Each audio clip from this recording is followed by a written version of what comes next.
దేవుడు, అనగా మరణమును జయించి తిరిగి లేచిన దేవుడు.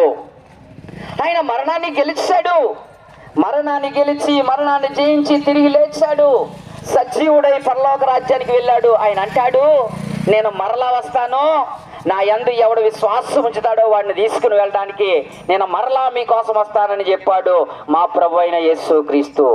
ప్రియుడా, మేము ప్రకటించే శుభవార్త ఏంటంటే ఆయన పాపుల కొరకై వచ్చాడు, పాపుల కొరకై మరణించాడు. ఎందుకంటే పాపులను పరలోక రాజ్యం చేర్చుట కొరకు. నువ్వు చేయాల్సింది ఏంటంటే యేసుక్రీస్తునందు విశ్వాసం ఉంచాలి, యేసుక్రీస్తును నమ్మాలి. ఆయన నా కొరకు మరణించాడని, ఆయన పాపినైనా నా కొరకు మరణించాడని నువ్వు నమ్మితే చాలు, దేవుని రాజ్యం, పరలోక రాజ్యం నువ్వు స్వతంత్రం చేసుకుంటావు, నువ్వు స్వతంత్రించుకునగలుగుతావు. దేవుని రాజ్యంలో నిరంతరము యుగ యుగంలో ఉండగలుగుతావు. ఎందుకంటే మానవుడా, ఏ మానవుడైనా కొంతకాలం మాత్రమే జీవిస్తాడు. మానవుని వయస్సుకు పరిమితి ఉంది. కొంతకాలం తర్వాత ఏ మనుషుడైనా ఖచ్చితంగా మరణించాలి.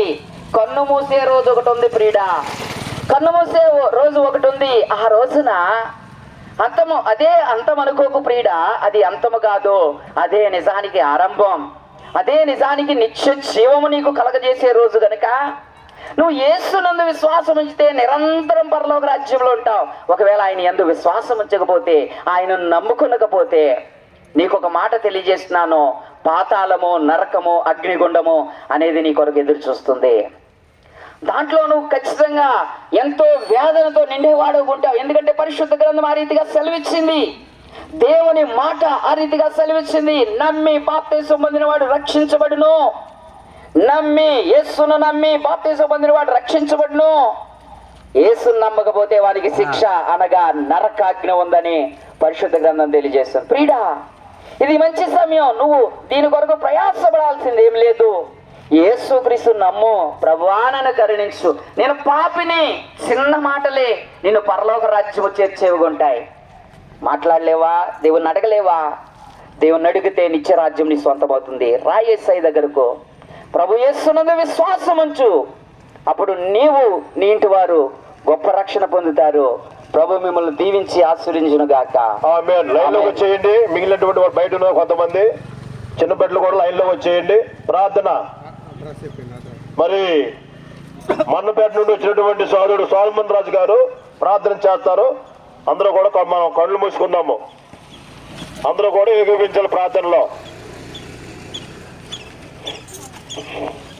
మా ప్రేమ గల మహాపరిషత్ తండ్రి, నాయన ప్రభా, ఈ యొక్క కృపలో ప్రభు రీతిగా, మరి ఈ యొక్క గ్రామంలో ప్రభు రీతిగా నీ సువార్త విషయంలో ప్రభా, చిన్న బిడ్డలు మొదలుకొని ఆయన వృత్తులు, ఆయన పెద్దవారైన వారు అయినప్పటికీ కూడా తండ్రి, నీ సువార్తాన్ని ఇచ్చేవారి పాదములు ఎంతో సుందరములని ప్రభా, సర్వలోకమునకు వెళ్ళి సర్వ సృష్టికి సువార్త ప్రకటించమని మేము ఇచ్చిన ఆజ్ఞ చొప్పున ప్రభా తండ్రి యొక్క ప్రాంతంలో చేసిన సువార్త విషయంలో ప్రభా తండ్రి మీరు జ్ఞాపకం చేసుకోనండి. అల్పంగా స్వల్పంగా వ్యక్తపడిన వాక్యాన్ని ప్రభా నీరు కట్టి ఫలింపచేసి దేవా మంచి నేల పడే విత్తనాలుగా ఉండటకు సహాయపడండి. దేవా ఇంకా ఎవరైనా కూడా వాక్యం విని వారి మనసును కఠినం చేసుకొనకుండా ఇప్పుడే ప్రభా వారు దేవుడిని అంగీకరించడం కొరకు నిన్ను అంగీకరించి ఆయన తను ఎందరు అంగీకరించుదురో వారికి అందరికీ, అనగా తన నామందు విశ్వాసించిన వారికి దేవుని పిల్లలగుటకు అధికారం అనుగ్రహించినని ప్రభు నీ వాక్యం సెలవిస్తుంది. ఈ దినమే ప్రభా, ఈ సమయంలోనే ప్రభా వారు నీ బిడ్డలుగా చేర్చుకునబడేలాగున ప్రభా మీరు జ్ఞాపకం చేసుకుంటూ రమ్మని, విత్తబడిన వాక్యాన్ని మీరే జ్ఞాపకం చేసుకుంటూ రమ్మని, ముందుకు వెళ్తుండగా మాకు ఎబ్నేజర్గా ఇమ్మానుయేలు దేవుడుగా ఉండి నడిపిస్తూ రమ్మని, సహాయపడుతూ రమ్మని యేసు అతి పరిశుద్ధ నా పేట ప్రార్థించేది మిక్కులుగా బతిమలాడి వేడుకుంటున్నా మా తండ్రి. ఆమేన్. ఈ సమయంలో ప్రియమైనటువంటి గ్రామస్తులారా, మన దగ్గరలోనే నరసాపురం మరి టౌన్ లో ఉన్నటువంటి లాక్పేట ఆ గ్రామంలో బెరాగా ప్రార్థనా మందిరం ఉంది. అక్కడికి మీరు వచ్చినట్లయితే ఇంకనూ అధికమైనటువంటి విషయాలు దేవుని కొరకే, యేసుక్రీస్తు ప్రభు కొరకైనటువంటి రక్షణ విషయాలు మీకు తెలియపరచబడతాయి. రండి, వినండి, రక్షణ పొందండి. అలాగే రైట్ చెప్పమ్మా. పాట సంఖ్య 34.